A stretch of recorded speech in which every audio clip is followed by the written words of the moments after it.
Thanks for joining us for this week's edition of People Over Politics. As promised, we have a double header with two new guests. And, thanks so much for joining us today, Quida. Thank you. Uh, Thank you for having me, Martin.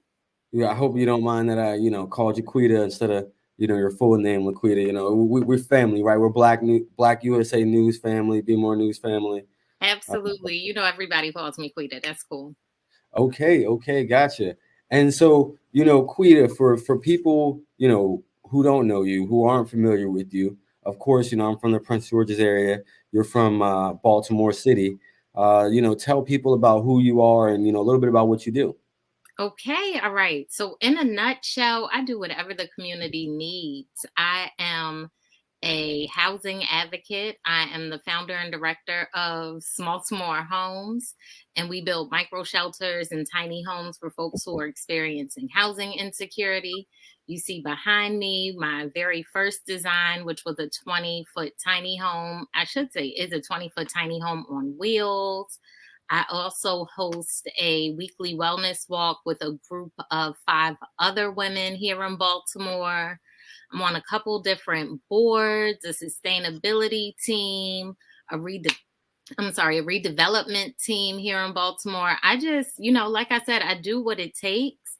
But at the end of the day, most of my work is rooted in like restorative justice, whether it's housing, whether it's job security, skill set, digital equity. I'm always thinking about like how to bridge that marginalized gap. Okay. Okay. So just basically all around. And I know Baltimore is very, east west specific. Are you east or you west Baltimore? And then, So this is the thing. I have to be honest. So I was born in New York, but I was raised in Baltimore. So when people ask me where I'm from, I say Baltimore. But here's another caveat. I was raised in Baltimore County. To Baltimore City, that is a whole nother world. But now I'm officially an East Side girl. I live in East are Baltimore you? near Johns Hopkins Hospital. But West Baltimore is like where I really want to do most of the work because West Baltimore doesn't get as much love as it should. Sure. And there's a lot that we can hit on. And one thing I'll start with is what you specialize in, which is, helping the community, as you said, restorative justice, especially the need for housing. I'm sure that you've probably been paying attention to some degree what's been going on in Laurel and, the fight for, a rent stabilization policy. Yeah, Are you familiar with it? I am. I am. As a matter of fact, like moments before you had mentioned it to me, I had heard about it. But only because of you, Martin, do I feel like I like dug in some more because I don't know that we've ever considered like rent control here in Baltimore.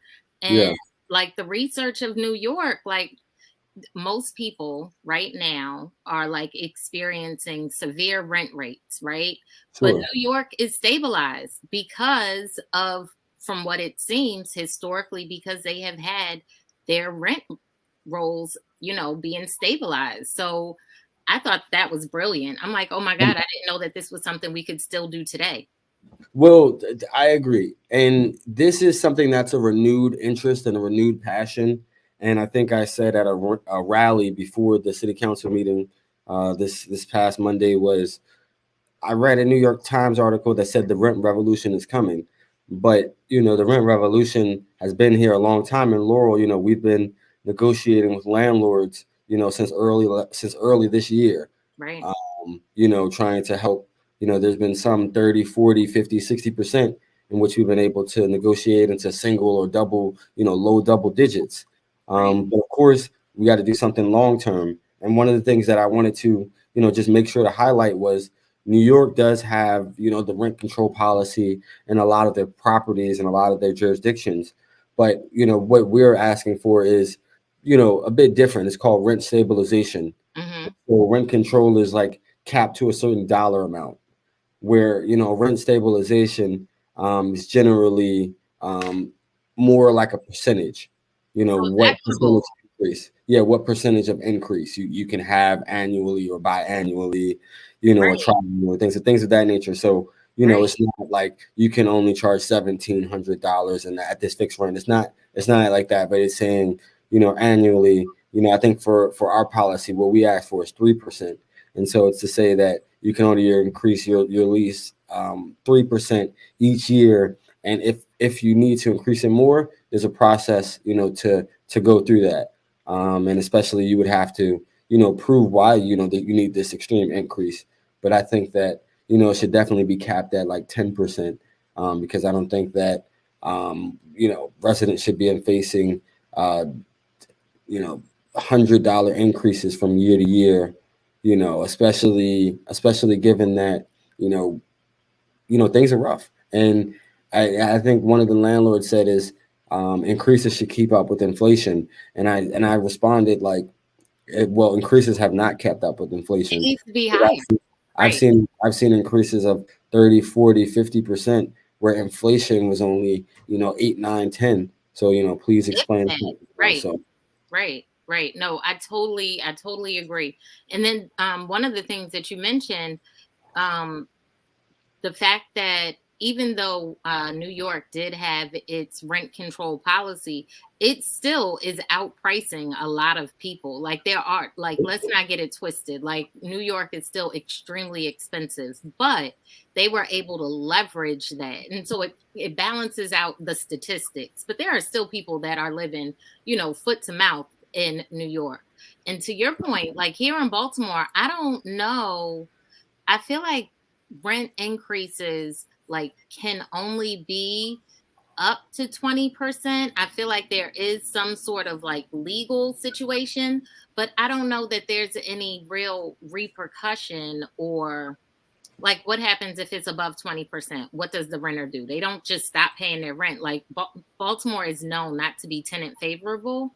So I don't even see like that being. Maryland isn't. Maryland isn't. Do you see what I'm saying? And right. So Maryland, right? Because I know that Baltimore is in a lot of ways it has really different rules than Maryland, but in a lot of ways the whole state is racist. Well, Like well, things are y'all have more just cause, I believe. Like I believe you have more just cause rules, and just cause is important when you're talking about any rent policies, especially rent control right, or rent stabilization. Because if you implement a policy like this, you would then have if you didn't have a just cause, you would then have people just evicting tenants so they can displace them and get people who could pay more money. right, Um, and the thought is it's like you don't want to displace people. So I know Baltimore has more just cause. They have to give a reasoning why they're evicting this tenant, right, or they're not going to renew their lease. right, And then the other thing is vacancy decontrol. So vacancy decontrol basically means that after that person leaves, whether they leave on their own fruition, they don't choose to sign the lease again, or or they're evicted, they hmm, they can't just then raise that for rent for the next person who comes in 30%. Like oh, so that's what vacancy decontrol is. So okay, it's yes. So you need one or both of those things in place for sure. right. Because I mean, to that thing, I'm like, I know that sometimes rent will go up in certain units because those units have been refurbished, restored, renovated, whatever the case may be. Yeah. But it eventually, like, it's going to price everybody out who was in that building before, if that's, what they continue to do. So all of these things that, like, I love what you said about it being a percentage because then it's more equitable. Like if I don't get a raise, then I'm almost not penalized for not getting a raise. I can't control if my business or my employer can give me a raise or if they value me at the value that I see myself. So these are things that are really complicated in Baltimore because we lack jobs that pay a substantial amount of money. We have a lot of people that go out to your Silver Spring, your PG County, your DC to get their jobs, but everyone doesn't have that luxury, especially if you didn't graduate high school. Like, let's start there. Not going to get on my soapbox, but yeah, I Sure. I mean, I think jobs and opportunity. I remember saying this years ago that the gateway, to like crime is poverty, right? And Absolutely. people's like lack of access to resources, and lack of access to hope, like, right, some people feel like there's not Absolutely. hope, right? And so, like, I like that what you've done is you've found a situation, and you've tried to figure out a solution that was positive for the community. And it's from an advocate community perspective, right? So one of the reasons I wanted to have you on was because I thought that was very creative of using small homes and tiny homes, because I remember before running on the campaign trail, really researching creative alternative housing, right? So, like, Right. transit oriented smart growth, but also looking at tiny home communities and how they could be helpful for the unhoused, but also for the senior community, or for maybe more transitional, Right. many different things. And I remember seeing the new development in Atlanta, and I was super excited because I think it was by Black folks. You know what I Yes. mean? Yep. But it's sold out before it even finished developing. Yep. But I think that those are things that we could bring here. We just have to change some of the zoning laws around tiny Absolutely. homes, and we have to be imaginative. So Absolutely. what have you seen? I guess in your time Yeah. with more homes, and how do you what is your plan to expand this? Because I would love to see, like, up and coming pilot programs, and in certain areas, like, we have the benefit, and we definitely can do this Absolutely. if we desire to. Absolutely. So here's the thing. Like, here's the big secret. As long as the community allows it, no one is going to complain that I came to their neighborhood and replaced a couple of tents with some micro shelters, right? So, to your point, it can be done and it is being done. Like, those things can't be, put out into the open, because we don't want people going around and whispering or saying anything. But as long as folks need this in their community, like, reach out to Smalltimore Homes, because it can get done as long as the community agrees to it, because then it's not a nuisance. It's a community organization. It's something that the community has created. Therefore, it's sustainable. So it's not just that, I'm coming into a neighborhood and I'm replacing tents. No, we all are replacing tents. This is something that I have to do with volunteers. This is a nonprofit. We are not a development company. So it is very community oriented. We make sure that the community folks understand that, hey, if it is freezing cold and it's a blizzard and folks can't get to a shelter, is there someone that is willing to let them sleep in the hallway or in their home, for that matter? You know what I mean? But Sure. we can't impose on people things and folks that they don't know personally, but we do have to continue to think in the mindset of a community. So not only would there be tents there, but we would do urban gardening. We would make sure that there's some sort of digital access, some sort of wraparound services. Like, the point is, you cannot get a job if you don't have an ID, and you can't get an ID if you don't have an address. Like, these things are very simple barriers that I think most folks don't take into consideration. So what I've seen is that communities do want this, but it's finding the right, I guess it's finding the right partners that are going to ensure that the wraparound services are being enforced, and that folks aren't just left behind because they didn't get here overnight and just throwing somebody in a house and being like, all right, figure it out. They would have figured it out if they could have figured it out in a tent. But this is just a more sustainable, healthier, it's more like a home. And so if I don't have to think about all day long where I'm asleep tonight, if I'm asleep safely, and if my things, my worldly belongings, because I'm housing insecure, so all of my belongings are with me. Like, these shelters solve so many issues that, like I said, I think that we are taken for granted. That when I'm able to work with volunteers and I'm able to lay these stones in front of people and they can see it just as clearly as I do, that this work is just necessary. regardless of if policy changes or not, it's necessary. But I Hmm. would love for policy to change, because then instead of me working with volunteers and building for folks who are unhoused, I can confidently get funding for teenage mothers, LGBT and queer youth, folks who age out of foster care, all these different marginalized populations that have such a huge presence here in Baltimore.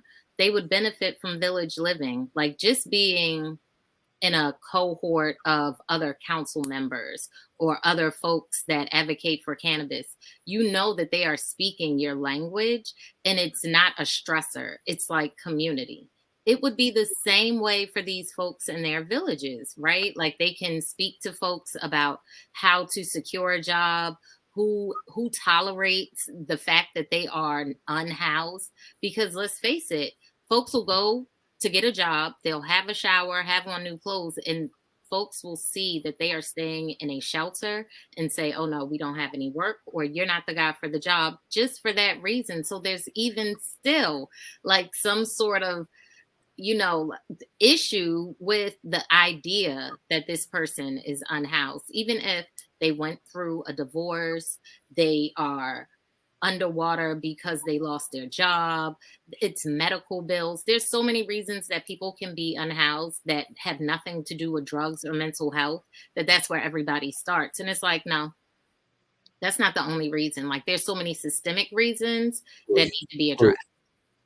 Well, you brought up a bunch of great things. I think one thing that, or really two things, I highlight that you brought up the fact of community living, which is important, and what that tiny home community brings, Right. and something else big that you brought up was you know really just about the community response and what the community response should be, right? Like I remember, thinking like, how do I sell something like this to the community? And my thought was like, it is our duty as a community to protect the most vulnerable and those on the margins, like you said. And it comes at a lower cost, doing it proactively than reactively, because of course Absolutely. you need a lot more supportive services and a Right. lot more tax burden to the system, and Right. so that is awesome. And I'm so delighted that you're helping, of course, so many different people in the community. And one of the things that I thought about was how it's it's incredibly difficult to be poor. Oh my and God. and so the reason I say that is because you know, people don't understand, like, That's an sometimes understatement. sometimes just being poor is a full-time job, right? Like, figuring out like how you're gonna, put food on the table, figuring out how you're gonna make it to work. And I remember it was one of the TV skits, I think the Daily Show or something, but it was a story of a woman, and she got evicted maybe once or twice, and she was calling around looking for other places to get into. And Hmm. I think that it kind of boiled down to, she's like, "Where are you living now?" And Right. she was like, "My car," and she was just like, "Oh, we can't help you." Nope. So it was like, The stigma is already there. yeah, maybe she could have the ability to pay, maybe she doesn't, but it was really just like, as soon as she heard that she was unhoused, they were just like, "Oh no, No, we can't deal with you." So I no. was, whew, that's difficult, and we all know that Section 8 housing is, the line is crazy. You could be on there till you die. Uh, Right. and Years long. on there till you die. And then if we're going on, any type of other housing vouchers, those things are, the need is great. So, the demand cannot Even keep up. those have The demand year-long cannot keep up. waiting lists. Yeah, exactly. So, and then you have shelters, in which, like, shelters a lot of times aren't the best places, and they don't have the capacity nor the resources to help people. And a lot of times I mentioned that you know criminality has been exacerbated by the lack of care that has been given towards people's mental health. Because Absolutely. one of the things is, you look at is like, a lot of people in jail, a lot of people in prison, a lot of people who are suffering from the effects of those places, are also suffering from mental ailments, that went undiagnosed and untreated for so long. And, many times we think about, just why it's turned out to be this way. It's because we no longer put an emphasis, it started with Reagan, when we overcriminalized and started like under specializing, I would say. I don't, Right. I have no clue how to put it, but yeah. Right. No, no, no. Like, to that point, we can't even negate the fact that, okay, so it's all those things, but even still, it's environmental because there's lead in everything in Baltimore. It's in the water, it's in the soil, it's in the air. There's so many filtration plants in Baltimore City. That's horrible for the environment. That's horrible for the people. So lead should not be in your body. And when lead is in your body, you don't have the same reactive restraint that someone who doesn't have lead in their body. So people are responding to someone stepping on their foot with a punch in the face instead of a dag, you stepped on my foot, because they are already hyped up because of how quickly and short their attention span is, how high their anxiety is, the lack of self-worth because there's blighted buildings everywhere, the fact that lead shouldn't be in your body. Like, all of these things are things that these children are dealing with every day. And then we expect them to grow up and be responsible adults. But how does that happen? Like, where would that transition even occur? It won't. And so then we just have this society of perpetual anger, lacking, all of these things, because specifically in Baltimore, like, Baltimore is called the Black Butterfly because these areas are Black areas, but all this orange, we call that the white L. So this is the white L here. You gotta explain this for non like All where right. was, yeah, give me a little, So because this, if you can see it, this is literally like the whole map of Baltimore, right? okay. And here is where the harbor is, and this is Very very rich part, definitely very rich part. right. And So all of um, this is the very rich part where all the money goes. The other parts, this here, where's like that's like Hamden and Canton there somewhere in that all orange. up in here. Oh, okay, yeah, got you. And then down here is the water, like the harbor, Canton, um, Harbor East, all those parts. But West and East Baltimore on the opposite sides, and it basically makes a butterfly. So this is a complete like red lined Hmm. map that still exists today, still shows that redline communities are being harmed. But the point is, this is by Dr. Lawrence Brown, Black man who went to Morehouse College. I'm going to spell me brag. And he mentions my work in this book, but more importantly, it's like how Oh, to okay. solve the problems in Baltimore, because lead is a huge issue. Like, you can't think properly, you can't function properly, and you don't have the same restraints. And mental health can help, but it's in your system. Listen, Like, this is a chemical look, imbalance. everyone should have access to, clean water, because a lot of that lead comes from the water, the piping, that hasn't been changed. So yeah, I Right, mean, definitely a good amount comes from the water. And I think we've seen that recently when you guys had the water exposure. in you West know Baltimore. yeah, I mean, and from what I was being told, not being from Baltimore, it was definitely the poorer areas, that were impacted, the Yes. hardest for sure. So Yes, yes. And so all of those things combined is like, well, once you start figuring it out, it's like James Baldwin said, it's like to be a conscious Negro, like you're constantly in anger. Like, why is this like this? If you knew that redlining these neighborhoods were going to cause, schools to be divested, roads to be in shambles, homes to be, uninvested or not kept up, just all these things that happen, on top of Baltimore used to be known for Bethlehem Steel. When that company left, a lot of the population left. And so then we had white flight. So at one point, Baltimore housed over 1 million people, 1.2 million people, right? facts. Now, less than 700,000. So all those homes still exist. They're still standing, but they're falling apart.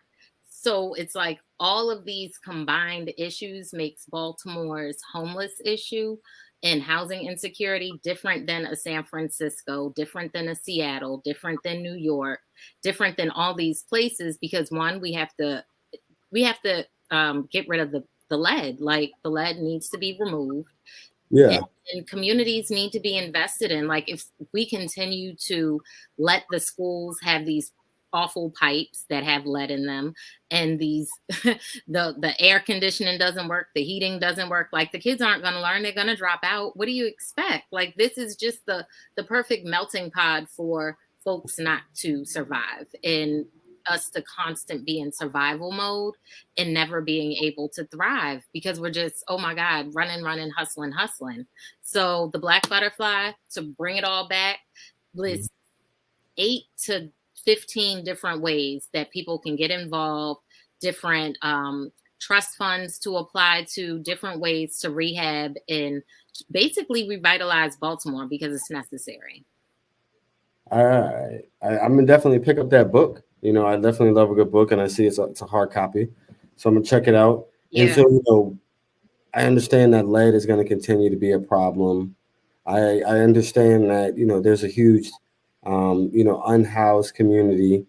With this Smalltimore homes, have you ever thought about how you put people to work with this, like with further than the program, or Yeah. how some of these most impacted people might help you and gain trades along the way? Has that ever been a thought?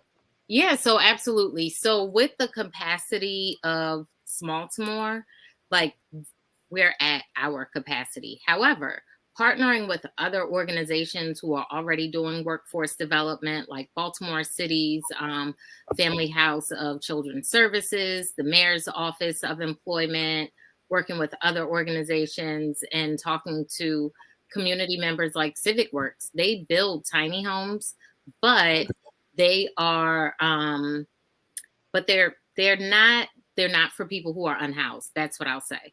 So there's a way that I could potentially partner with them so that folks can actually learn the skills with Civic Works and then work with Smalltimore as we continue to work with community, because community needs to come and support somehow so that it is sustainable. But Sure. right now, to answer your question, we're at capacity, but we're always willing to make those connections, because when people come and volunteer with us, we absolutely do a tools tutorial. Folks are learning on the job right then and there. We're not cutting off fingers, haven't had any bad, experiences. And we've been doing this since 2018. So, I mean, there is absolutely a potential for a workforce development situation, for so that people can learn the skills, build their own homes, and then live in the community. Like, there's no need to go anywhere. Everything is right here. Absolutely, absolutely. No, I remember I was in college and I came up with some business plan, and it was basically pick a Baltimore neighborhood, purchase a bunch of row homes, and work with some of the unhoused community to fix this, but Yep. work with like apprenticeship programs to teach them Yep. certain skills while fixing the house, and then they could live there, if not rent free, at a very low Right. cost. Continue helping them work on other homes. A very modest rate. You That way know, they maintain home, they get some workforce skills, they get some people skills, all of it. And then you can be a resource for them when they're done building and they actually want to go out into the workforce. So there's a organization called Black Women Build here in Baltimore, and that is their complete like plan. They get women to come, they teach them financial literacy, they teach them how to build the homes, they move into the house, and they're doing some great work in West Baltimore where the work is needed. huh? Awesome. Well, I'm definitely going to check out Black Woman Build. And, I know that there's probably other tiny homes in Maryland. Are there any tiny home communities in Maryland? I know this is something that, I definitely want to explore as an alternative housing solution. Yeah. Maryland, so they're not so there are two communities that are being talked about being built here in Baltimore. One, oh, the name escapes me now, but it'll come to me. They are going to be in East Baltimore. And they were expected to break ground in July, but it looks like they just broke ground in October. So that project is like a 2-year project. It's not far from North Avenue and like the cemetery that's over there. When I get more information, I'll relay that to you if you want some updates. And then another one in Lauraville. Both of those organizations are operated by folks who are non-Black, but still cool, not for the still not for my folks as far as working with people who are unhoused, but they are, from what I understand, trying to make these affordable. So we'll see how that goes. Okay. But that's right here in Baltimore. But throughout Maryland, there are 2 hotels that have like tiny structures. One is called like Blue Moon Caverns, something like I that. think I've seen the Blue Moon one. Yeah, Yes, yeah, I've seen that one. there's that one, and then there's another one. Oh, there's another one in Maryland too. I'll let me Google. I'll find it for you and I'll let you know. But yeah, so they're up and down. They're up and down all of the East Coast. I've been to a couple in Savannah or a couple in Georgia. One was in Savannah. One was right outside of Atlanta. But tiny home communities, they're so dope because the infrastructure is so much smaller than these 3-story houses that we're used to, these huge ranchers. Yeah. Folks don't want all of that space. And if they don't want it, we shouldn't force it. So that's one of the issues I have with policy in Baltimore is that we're forced to build at 400 square feet, which is the size of like a 40-foot container. And that's cool. But to some folks, that's like way too big. And they're like, I could not live in something like that. I would rather it be a storage unit. And we're like, storage units, you can't live in that. But let's talk about making this, 8x8, 10x10, something like that. So that you're Build up, build out, maybe so. right. Yeah. I mean, all these things need to be considered because to be honest, where I store a few of the shelters, folks are already living there. So folks are already living in storage shelters, storage rooms, their cars, abandoned homes. And that's my point. Like if they're living in the abandoned home and the wintertime comes and something catches on fire, that's problematic. And now all the other homes are in danger. Like, why not just make a place where folks can be safe and not have to do things that can endanger the community? Of course, of course. And the last question before the lightning round is like, how do we get to something that isn't just supportive, but like functional and, is something that could be, long term instead of more temporary transitional? Like how do we get there? Is it, really talking to the community, like you said, but also I would think also the legislators would need, Yeah, yeah. some So convincing and you're right, but it's twofold. It's all of the above because you can't have one without the other. Like I hate for a developer to just show up in Baltimore, drop some stuff down and be like, "Well, the people in the community didn't want it." Did you ask the community what they wanted or if they knew you or if you were going to give their kids jobs or if you already had people coming in here? Like think about the community before you start developing stuff. So since that's where my mindset is, I absolutely want to start with community, but I also know that there's a couple of council members who have been working on this since 2018, trying to get accessory dwelling units written into policy and granny flats written into policy. And quite frankly, Martin, I just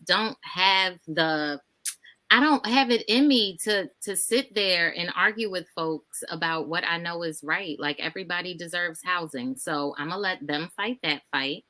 And what I can work on while policy is being changed in the background is a planned urban development.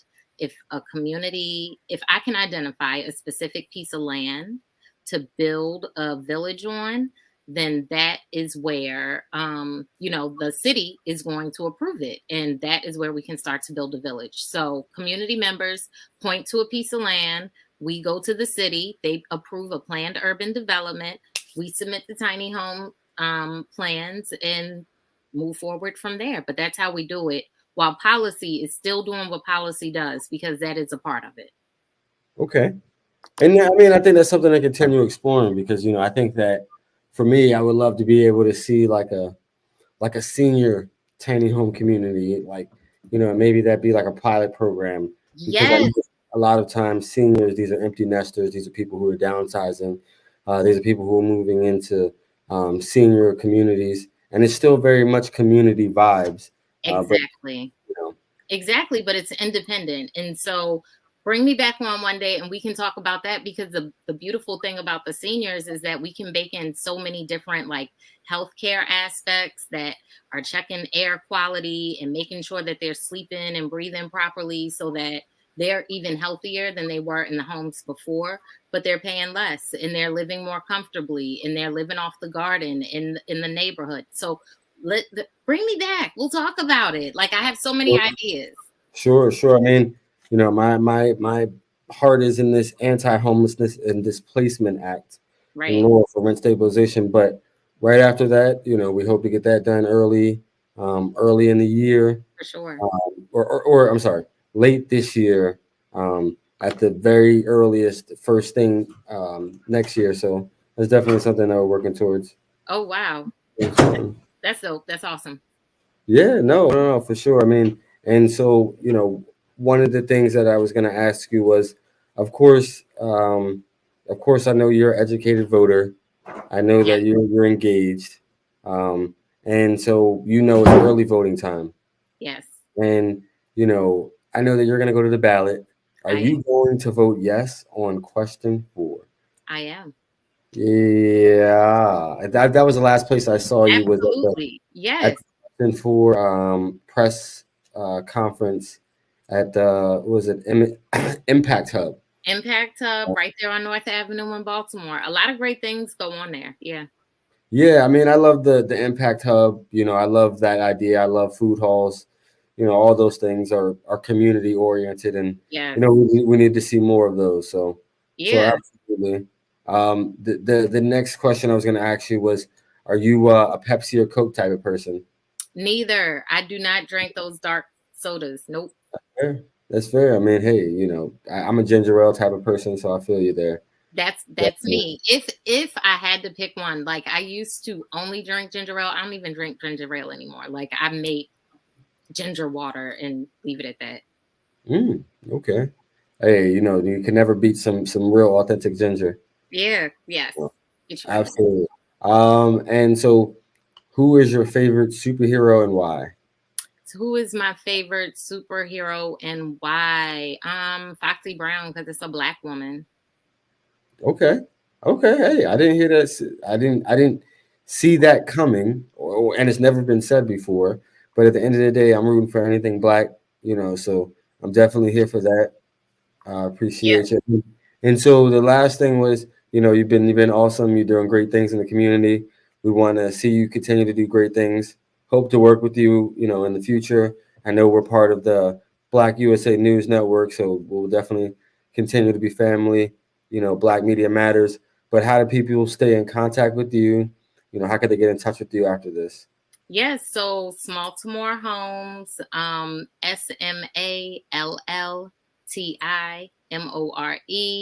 And we're Smalltimore Homes on all the things, the LinkedIn, the Facebook, the MySpace, the whatever. Yes. Okay. Well, I mean, I know that you have your own show. Definitely would love to come check out. And honestly, I want to be able to check out one of these homes firsthand. So I got to definitely be able to check out one firsthand. And um, what was the other thing I was going to say? Was I hope to have you back. I hope to have Yeah, you back. Definitely on People Over Politics. So I almost forgot that last part, but definitely invite me. I want to check out your stuff and yes. hope to We're have you on Mondays at 7, and we will have you on, Martin. Don't worry. I got you. The Cannabis back. Councilman will be on our show. Sure, and just always a man of the people. A people's champion. You know, long before I was, the cannabis councilman, I was serving the public. You know, Exactly. yes. Yeah, listen, just real quick, before I founded Smalltimore Homes, I called myself a professional volunteer. Like, even though I was working professionally, I had volunteered so much. It was like 40 hours a week. It was like, I'm a professional volunteer and I work in corporate America. Like, the Mm, community needs what the community needs. So I thank you for your work as well. And thank you for letting me share on your platform. for sure, for sure. And I know I'll see you soon. Good luck out there in the work you're doing, and I'm sure we'll catch up at the 25th anniversary of Black USA News, or Be More News. Yes, It's Be More News on that one. So 2025 year anniversary of Be More News, and we'll be in style over there at BWI. And so I'm definitely looking forward to putting on my nice fit, and super excited. yeah, coming over there styling. But yeah, a lot of you guys I haven't met in person, just really been on Zoom during COVID. So looking forward to connecting with other, people who put on shows Yeah. like that. Yeah. Yep. Same here. I haven't met many of us in person either. So it'll be a great time. I appreciate it. Yes, yes, I appreciate you, and thanks so much, Quida and Smalltimore Homes. Continue doing what you're doing and serving the community. Thank I you. sure will. Have a good one. Thanks again. Okay, see you soon.